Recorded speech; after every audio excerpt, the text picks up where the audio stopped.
So we're going to call this lesson Lucky 13, and this will be the lecture 11 PowerPoints.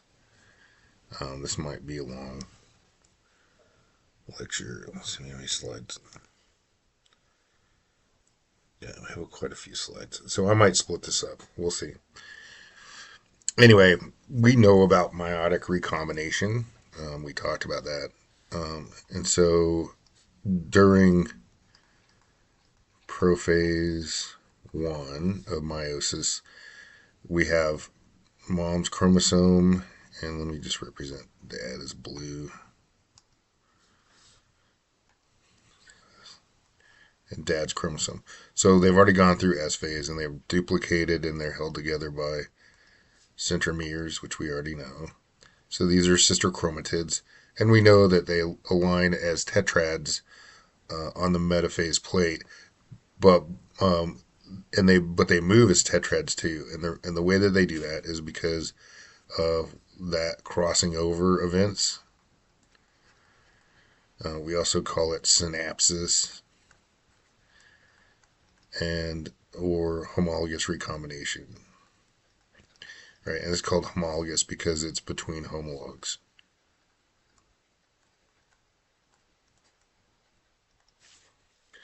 So in this case, we have the crossover between mom and dad. So some of mom's chromosome ends up on dad, and then we have the crossover between dad. So some of dad's chromosome ends up on mom, and this is how they move as a tetrad. And then at the end of this phase, they separate as sister chromatids. So this is how we get an increase in variation. We talked about how they can flip flop on the metaphase plate, and so we have 2 to the 23 possible combinations. If mom's is on this side rather than dad's, and so we would get, if we had another chromosome, we would get moms and dads in here. Let me just draw another chromosome. We'll make it smaller. All right, so again, this we would have crossing over. So we'll call this chromosome number 1, and we'll call this, what is that number? 1, and this one we'll call number 2.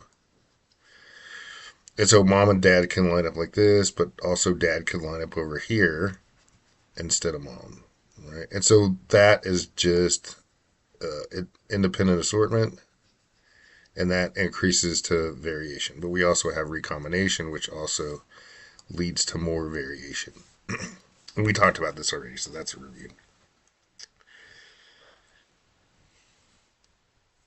Okay. So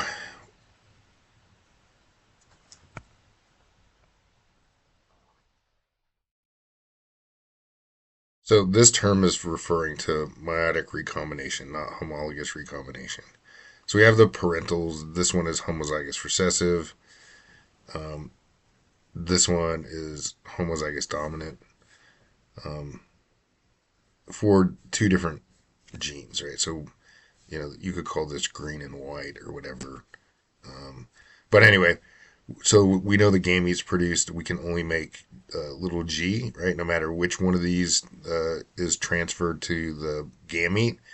And then we can only pass on little w, no matter which one. If it's this one or this one, it's the same.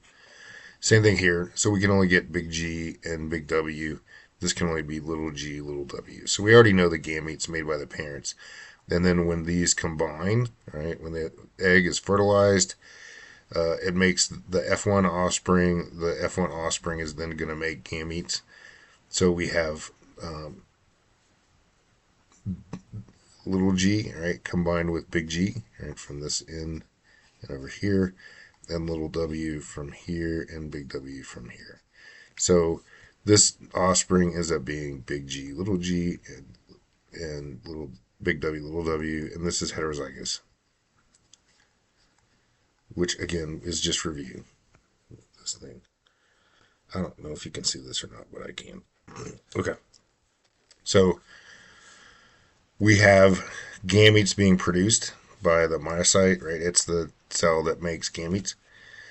And so we can have these separate straight in the middle like this, and so we get little g and little w, big G and big W. But we can also get this combination because this could flip, right? So like I was just talking previously, so this little g would be lined up on this side, and so that we would get this uh, allele into this gamete, and then this one would stay on the same side, so we would get this allele. So because of this flip right here on the metaphase plate, we can get these other gametes.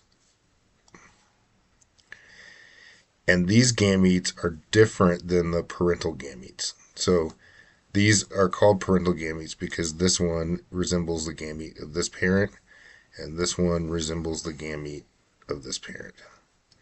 These do not, so these are considered recombinant gametes.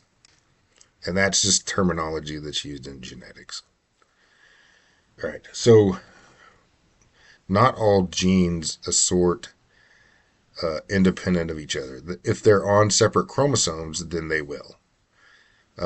They don't go together. So we could get any possible combination here. We could get, so if this made gametes, we could get a, big B gamete, right? We could get a, little b gamete. Or if they flipped, so let's say this blue one lined up here and this red one lined up here, then we would get big A, little b, and little a, big B, right? Because that would flip. And if this flipped again, it would be the same as what was drawn up here, so it doesn't matter. So this is how we get the 4 different gametes that we've been looking at so far. But genes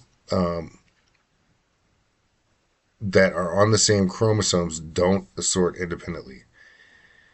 And if we look at this, so we could get big C and big D, which is on this chromosome, and so we divide this in 2, and these are the gametes that are produced, and we could get little c, little d.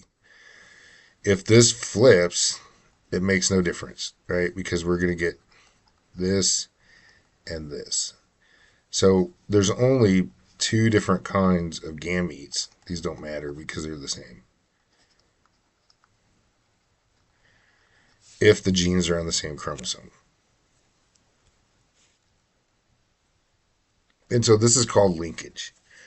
When we talk about linkage, we say that genes are linked. So here A and B aren't linked. These C and D are linked because they're on the same chromosome, and these are on different chromosomes. Not hard. So how do we know if genes are linked? Well, this is kind of jumping ahead, but we can look and see what the outcome of the crosses are. And in this case, we would do dihybrid crosses, because we want to find out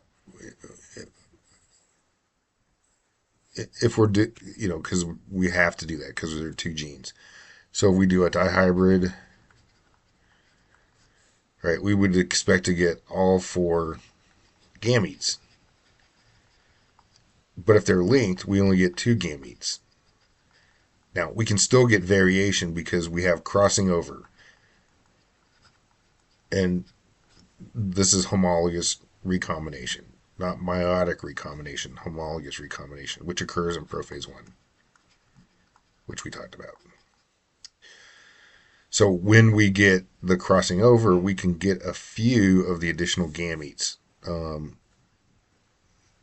So we can get all 4 gametes, but the 2 gametes that are not on the same chromosome could only be produced of these 4, right? The 2 other ones besides these, which are they could either be the parentals or the recombinants, and we'll learn that in a second. But the only way to get these 2 is due to this crossing over that occurs in prophase 1.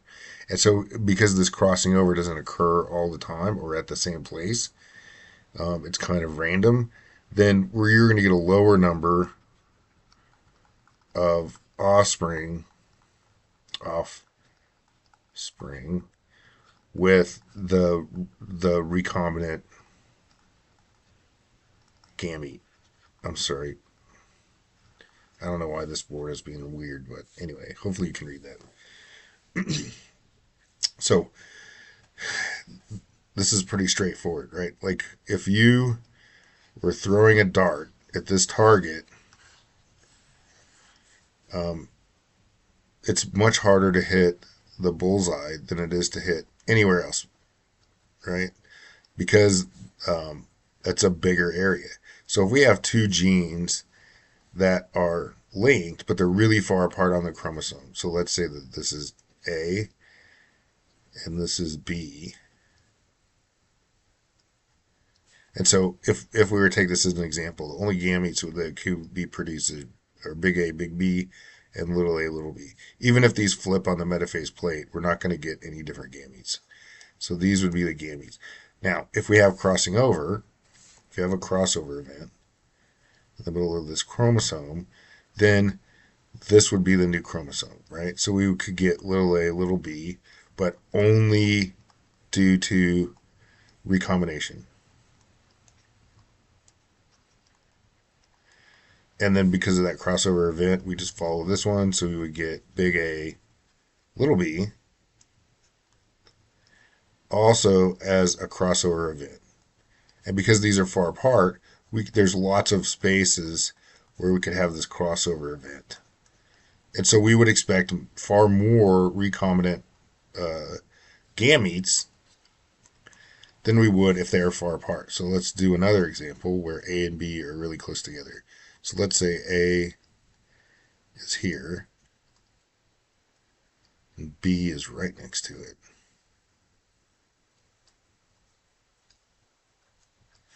Well, it's like throwing an axe at a target or a dart. Um, it's much harder to hit a smaller target than it is to hit a larger target. And same thing here. So we have all these recombination events, but they're outside of these genes. So we're not going to see the recombinant gametes at all unless it just happens to fall in between here. So it's less likely that we would get the recombinant gametes, which are these, rather than um, the non-recombinant gametes, which are these, right? Big A, big B, little a, little b.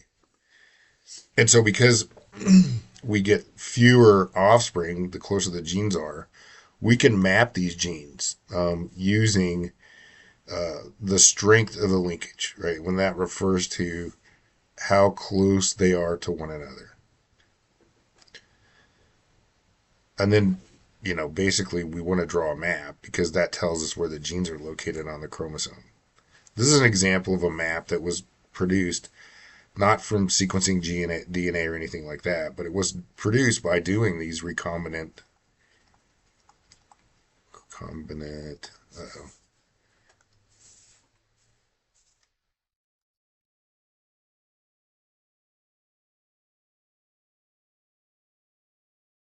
studies where we look at the offspring and see how many we get. And these are centimorgans by uh, Thomas Hunt Morgan, who is pretty famous for doing statistical studies on Drosophila genetics. So you can thank him for this mapping thing, and so we named the distance units after him, which is centimorgans. Sequencing is much more accurate, but sometimes that can be expensive. The cost is getting much cheaper lately, but 10 years ago, or even when the human genome was sequenced, it cost $12 billion to sequence human. Today, you could get your DNA sequenced for $500. You just go to sequencing.com and check it out. So that would be all 4 billion letters of your DNA. All right.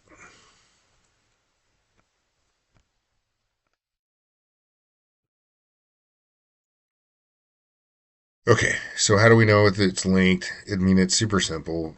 Uh, you just do the crosses, and then you see which ones is if the genes assort independently, we would expect to get. Um, there we go. So if they assort independently, we would expect to get 25% of each gamete produced. Remember, these are gametes, not offspring. So the calculations statistically are going to be a little bit different, right? Remember, same thing with mom and dad. And then if we multiply this out, we're going to get our 1/16th for each one of these, right? 0.25 times 0.25 is 1/16th. 0.125.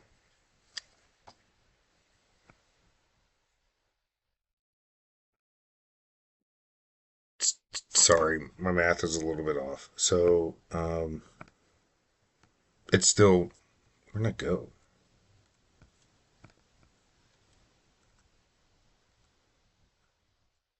Oh, okay. It jumped ahead. So 0.25 times, there we are. 0.25 times 0.25 equals 0.0625, which is the same as 1/16th, right? So if they're assorting independently, then we would expect, our typical 9 to 3 to 3 to 1 phenotypic ratio. And if they're linked, we would expect some variation in that. So how do you test that? It's pretty simple. You get a tester, you do what we call a 2-point test cross because test cross is a single point. This is two regions on the chromosome. So remember, the tester is something that we know, so it's going to be the homozygous recessive, and then we cross it to heterozygote. So double heterozygote because it's A and B, and then our tester 2-point test cross because we're testing two different loci locations on the chromosome. So I think I looked at this slide and it may be messed up, but hopefully I fixed it.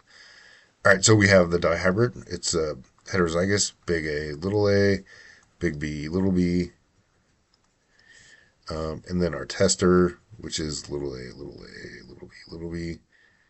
And so this is going to make this gamete, this parent, because they assort independently, can make this gamete and this gamete, which are the parental gametes, right? Because it's uh,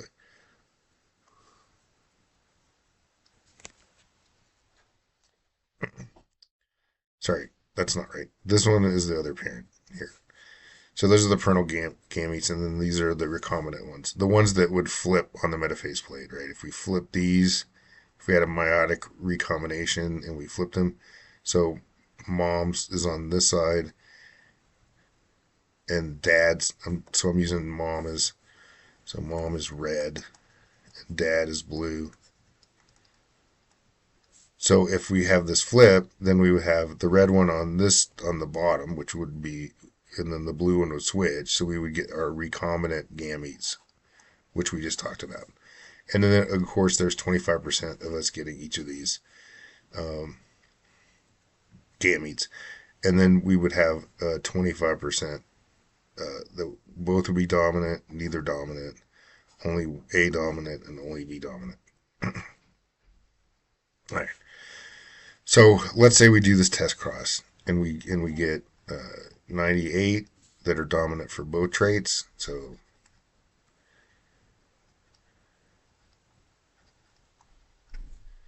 97 that are recessive for both traits. Oops. I don't know why I keep hitting that button on this pen. Recessive for both traits. And then 103 that are dominant for one and recessive for the other. And then 101 that are recessive for one and dominant for the other. Because these are in 1 to 1 to 1 to 1 ratios, then we would expect that to be independently assorting genes. And then we can just go back and look at this, right? So we have, there's only one type, because each of these off, the reason that we do with the tester is because there's only one kind of gamete that the tester can make, and that's both homozygous or both recessive. So little a is recessive and little b. So we know that the only offspring that come out of that are going to, the variation that we get out of this is going to come from the dihybrid. So we would expect ratios of 1/4 to 1/4 to 1/4 to 1/4. We don't have to do the whole Punnett square here. So if we did this, we would have AB gamete. Let's say that this is mom. Sorry, that's mom, and this is dad. So mom's egg would be little a, little b always, and then dad's could be big A, big B, little b, big A, little b, and little a, big B.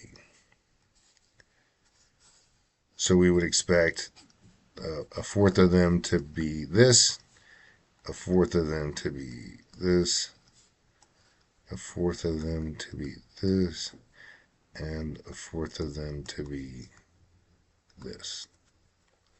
So that's our expected outcomes, right? And this would be both dominant. This would be both recessive. This would be A is dominant, B recessive, and this would be A recessive,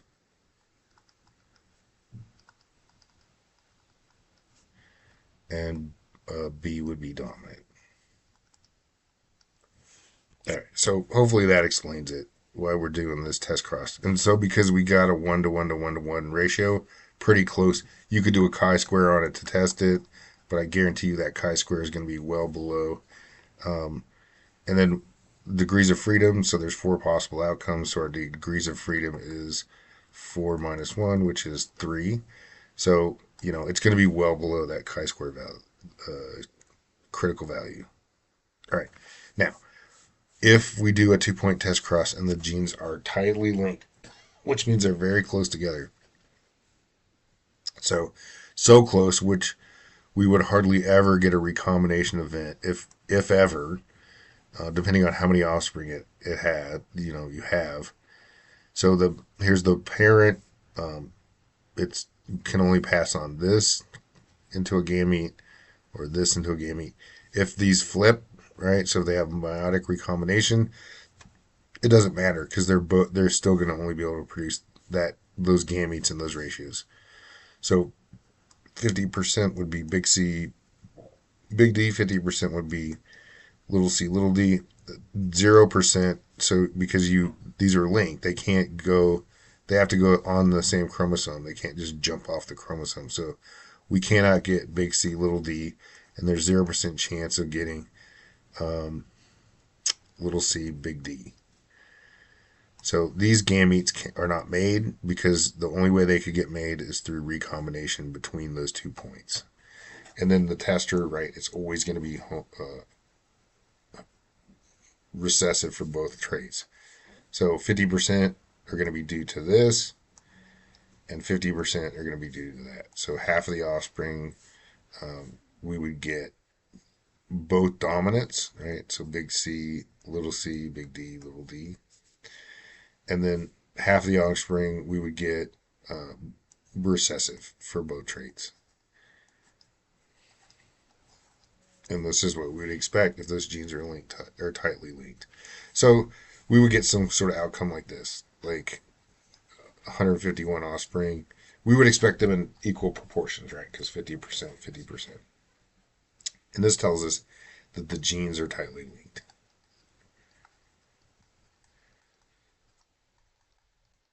to one another.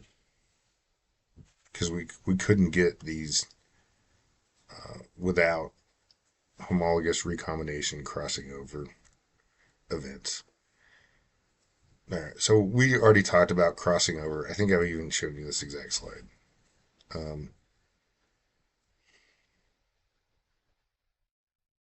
And this is the same process where we have homologous recombination repair that we talked about during the mutation lecture.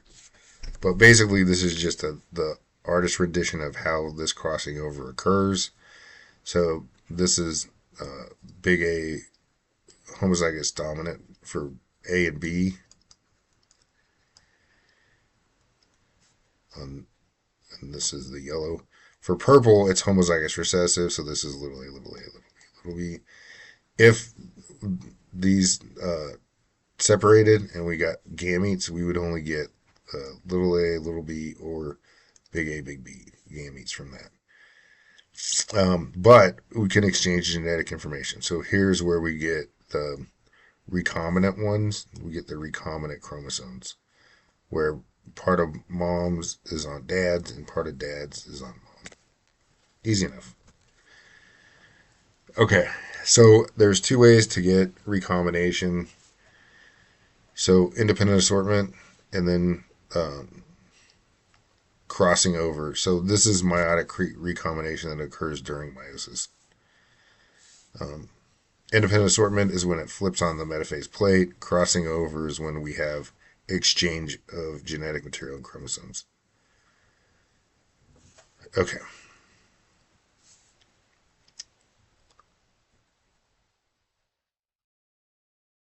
All right, this is just showing you that we can get different gametes from these crossing over, right? So we would get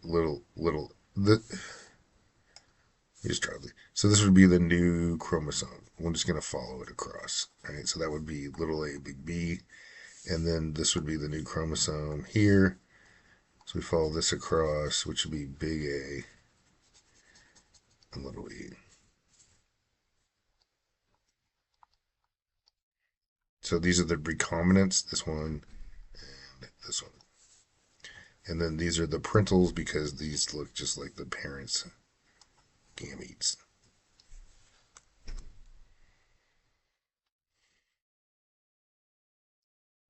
Okay, so we've already talked about this, and I think that you already know this.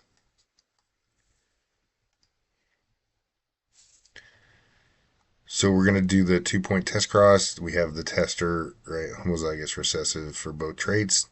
And then we have the heterozygote parent.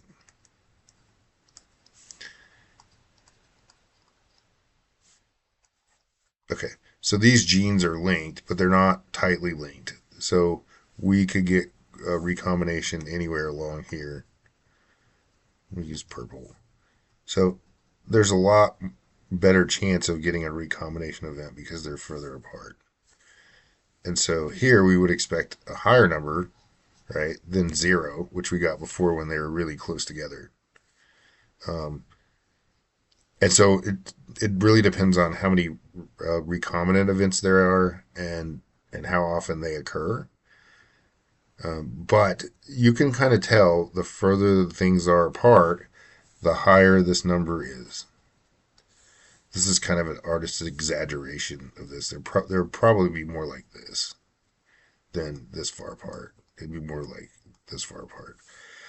So anyway, these numbers go up as we get further and further apart, and then they get at the end of the chromosomes.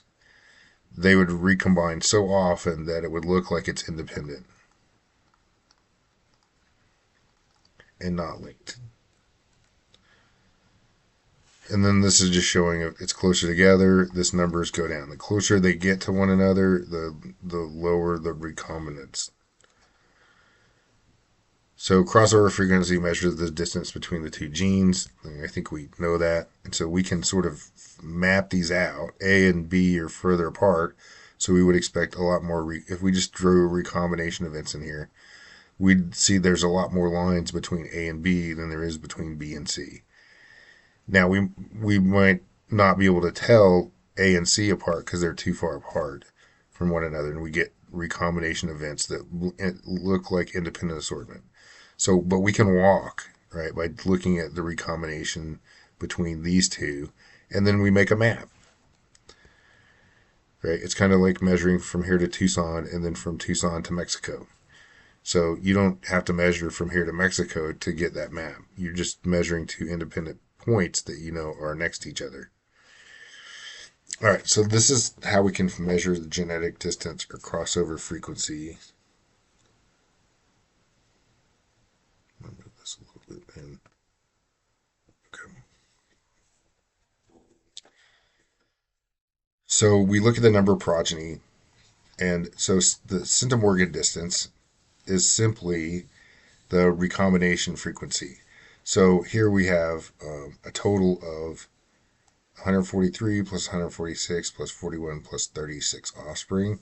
So that goes in the denominator. Um, and then the recombinants go in the numerator. So 41 plus 38, do the math real quick. Okay, so barring any mathematical errors, which I don't think I made, 41 plus 38 is 79. 143 plus 146 plus 41 plus 38 is 368.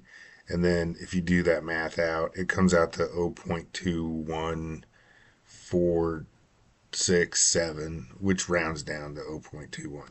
So in the end, then we would say that this is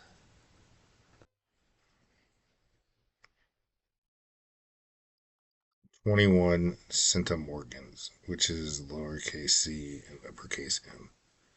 So let's do another one. Sorry. So these genes are much closer together, and we can tell by the recombinants and the recombination frequency. So here, of these offspring, we get 79, 149 and 151, which I can do that in my head. That's 200. And then we have 10 plus 12, which is 22. So that's 222 total offspring. We have 10 and 12 recombinants, non-parentals, and that's 22. So we just do the math. 22 divided by 222.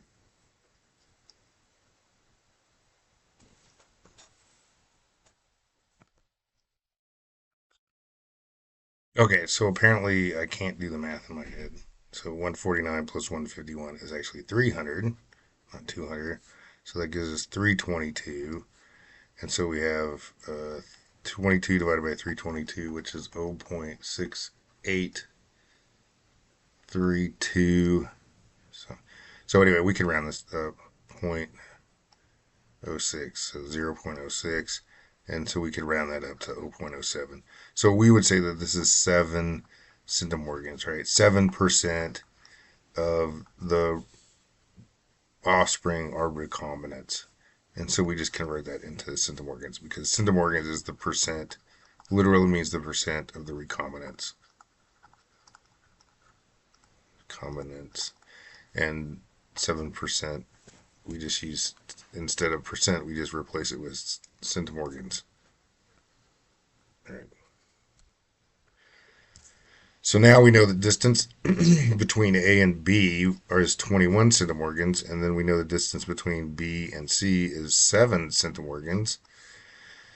So we can map distances on this based on, say, the distance between A and B and the distance between B and C.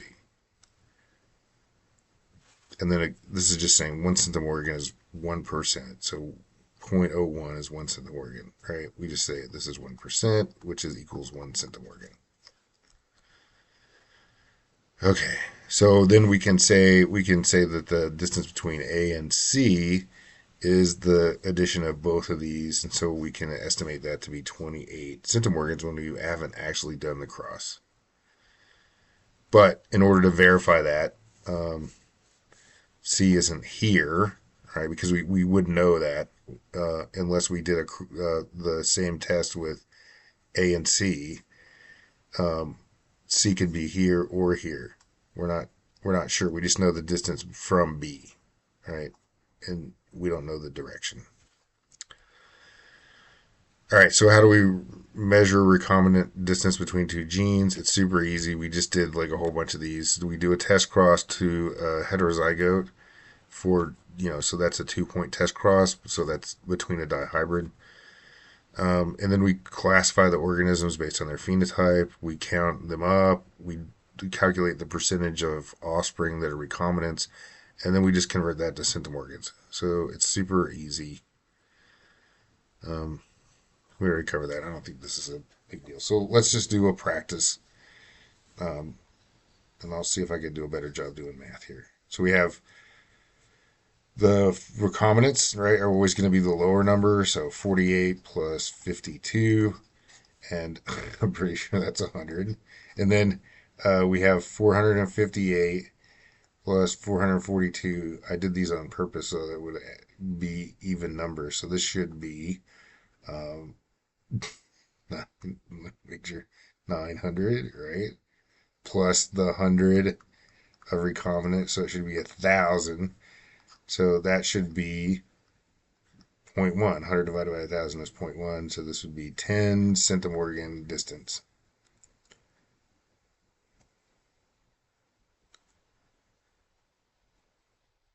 Okay. So for long distances, the recombination frequency isn't equal to map distance because the maximum recombination frequency is 50%. Right? Let's say that we go back here. And so as these go further apart, this is going to go up, right? These are both going to go up. So that as the gene R and S get further from each other, the recombinant numbers go up. But they're only going to go up so much, right? Like once they hit this value, like let's say it's 448 and 452, so they're almost identical, right? That means that these genes could be linked, but they're really, really far away. And so it looks like independent assortment. We couldn't go higher than that because then these would look like the parentals and these would look like the recombinants. So it's only going to go up to half, right? 50% would be recombinant and 50% would be parental. And so we would get this number of, let's say, this would be 1,000 and this would be both of them added together, so that would be 2,000, and so that would give us zero point 0.5, a half, which would be 50%. So that's why the maximum recombination distance is 50%, because if it gets bigger than that, the recombinants look like parentals, and so that's never going to happen.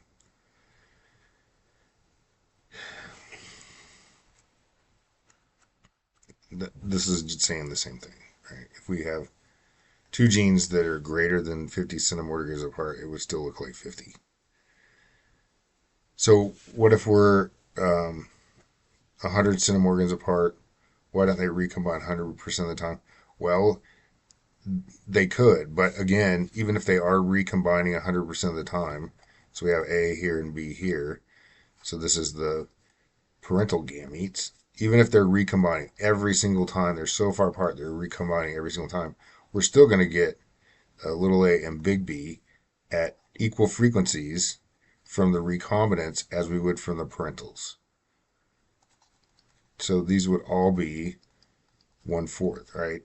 The parentals, big A, big B, little b, 1/4, 1/4, right? And this would all look like it's assorting independently. So you can't get a recombination distance greater than 50 centimorgans, no matter what. At longer distances, you could have recombination. Um, cro- Crossovers without recombination, and the reason that you can do that is because you can have multiple recombination events, which is what this says, right? When you have more than one crossover between genes A and B, and because it does that, right? Like, so let's say we have A and B here, and little a, little b here. I gotta try to say big A, big B, little a, little b. So if we had two crossover events, we just follow the gene. Follow the chromosome. So this one, there we are. Follow the chromosome. So we have this, and then the crossover event. So it would go back to its original um, layout. So it would still be little a, little b on the same chromosome with two crossovers. Sometimes we don't have crossovers at all. So But if we have more than one, if we have, especially if we have an even number of crossover, multiple crossovers, then it would look just like the original chromosome, just like we said here, right? Okay.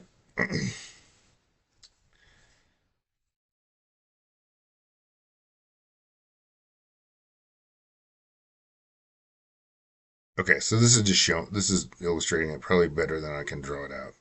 So we have a crossover event, and then we have a second crossover event. So let's say we have these are homologs, they're next to each other. So this is where the crossovers are going to occur. So the parents are big A, big B from this parent, little a, little b from this parent. And the only way to get um, big A, little b, and little a, big B is to have a crossover. So these are the recombinants, these are the parentals. So we have a crossover event, we're going to get big A and little b, right? This one, and little a, big B, this one. And so if we have multiple crossovers, so we have two crossovers, one here and one here. Try to do this meticulously. I'll change colors. So we'll go to, well, let's go to purple. So if we're going to draw this out, it's still red. Right? Okay.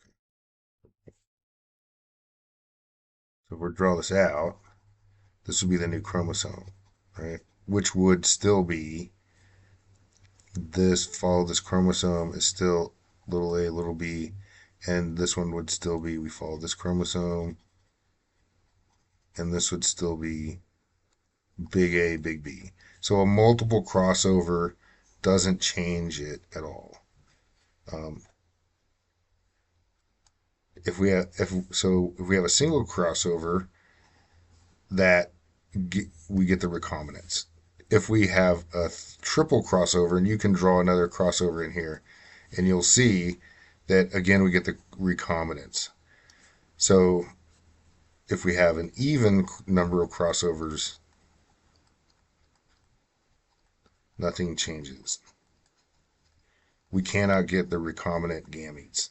If we have an odd number of crossovers,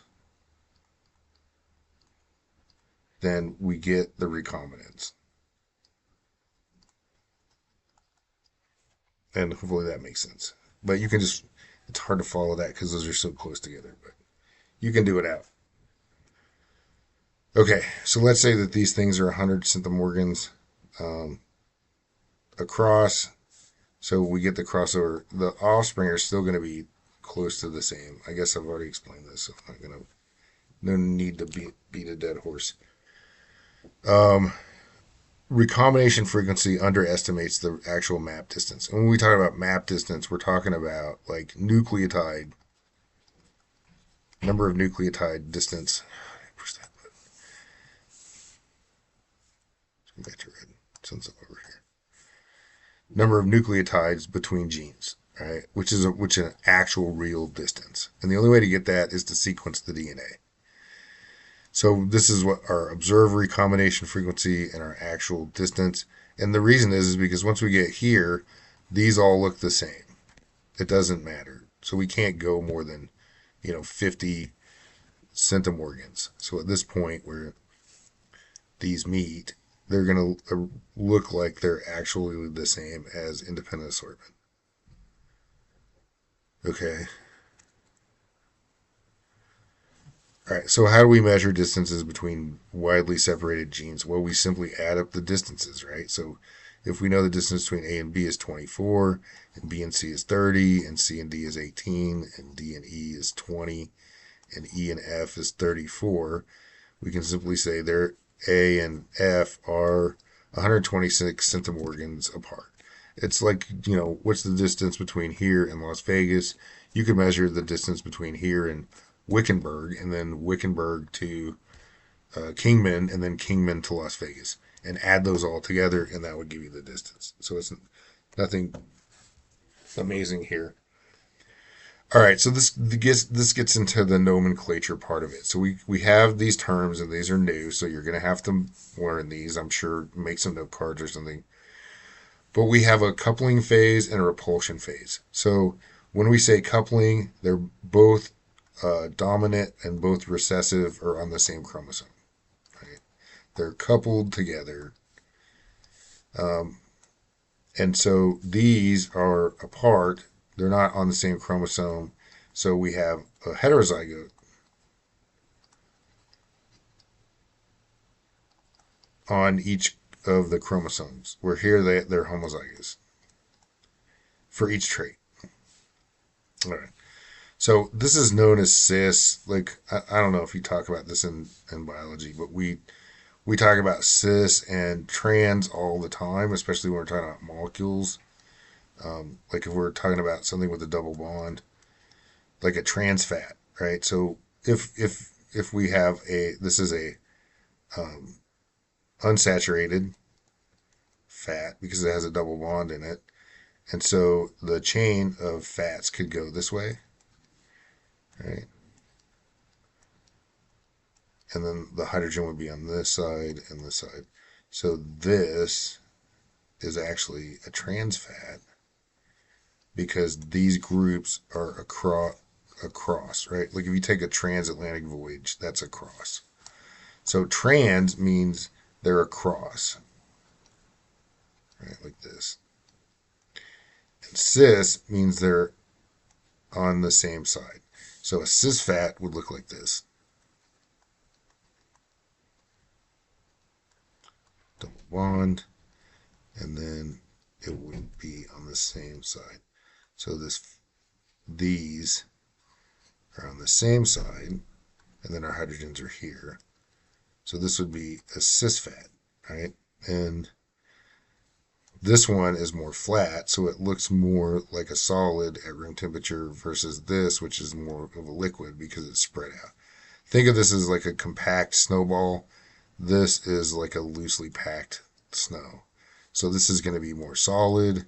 It's going to be harder and denser than this. And so a lot of companies make trans fats from cis fats because this is common in vegetables, but it looks like animal fat or lard. So it makes your like, peanut butter creamier or your ice cream creamier or whatever by doing that. But it's also the same as eating saturated fats, which are, like lard and butter, solid at room temperature. Anyway, so we use these words cis and trans all the time. You've probably heard about trans fats, so that's the reason I brought that up. Cis means they're on the same side, trans means they're across. Okay. So this does not indicate these things are linked. To indicate they're linked, we use this line, right? And so that line is just means these are on separate chromosomes. So this is on the same chromosome. So we have A and B linked together on one chromosome, and then big A and big B, and then this one is little a, little b linked together on another chromosome. That's the coupling phase. Remember, these are on the same side, so this is also cis. And then we have the repulsion phase. So we have big A and little b are linked together, and little a and big B are linked together. And so we call if they lined up, we'd have this, and these would be across from each other, so we would call this trans. So those are just terms that you need to learn. Is that the end of this lecture? Okay.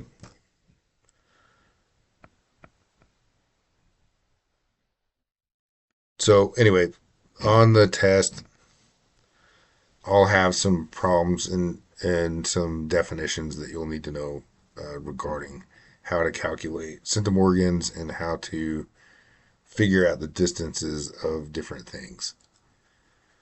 So anyway, I'll wrap this up and then I'll make another lecture tomorrow probably.